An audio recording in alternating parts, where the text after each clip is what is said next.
గౌరవ ముఖ్యమంత్రి గారి ఆలోచనలకు అనుగుణంగా ఏప్రిల్ 1, 2025 నుండి మున్సిపాలిటీల బిల్లుల చెల్లింపును కేంద్రీకృత విధానం నుంచి వేరు చేసి బిల్లులు చెల్లించే అధికారాన్ని మున్సిపాలిటీలకే ఇస్తున్నాం. స్థానిక సంస్థలకు ఆర్థిక స్వేచ్ఛను కల్పించడం, వాటి పనితీరు మెరుగుపరచడానికి ఇదొక విప్లవాత్మక నిర్ణయం. ప్రజా రాజధాని అమరావతి.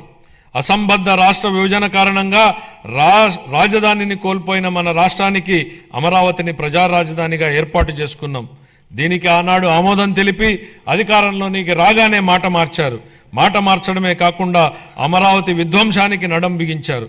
నాటి ప్రభుత్వ అరాచక విధానాలపై అమరావతి రైతులు పోరుబాటును ఎంచుకోవడం, తమని తాను కాపాడుకుంటూ ఈ రాష్ట్ర రాజధానిని కూడా కాపాడుకునేలా అమరావతి రైతులు చేసిన పోరాటాన్ని ఈ సందర్భంగా గుర్తు చేస్తున్నా అధ్యక్ష. తిరిగి రాష్ట్ర ప్రజల ఆకాంక్షలకు అనుగుణంగా రాజధాని పనులను పెద్ద ఎత్తున చేపట్టేందుకు సిద్ధంగా ఉన్నామని చెప్పడానికి సంతోషిస్తున్నాను అధ్యక్ష.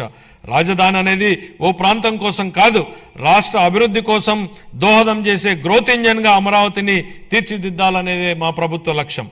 మహారాష్ట్ర అభివృద్ధికి ముంబై ఎంత కీలకమో, తెలంగాణ అభివృద్ధికి హైదరాబాద్ ఎంత ముఖ్యమో, మన రాష్ట్ర ఆర్థిక వ్యవస్థను ముందుకు తీసుకెళ్లడానికి అమరావతి నిర్మాణం కూడా అంతే అవసరం. గౌరవనీయ ప్రధానమంత్రి శ్రీ నరేంద్ర మోడీ గారి సహకారంతో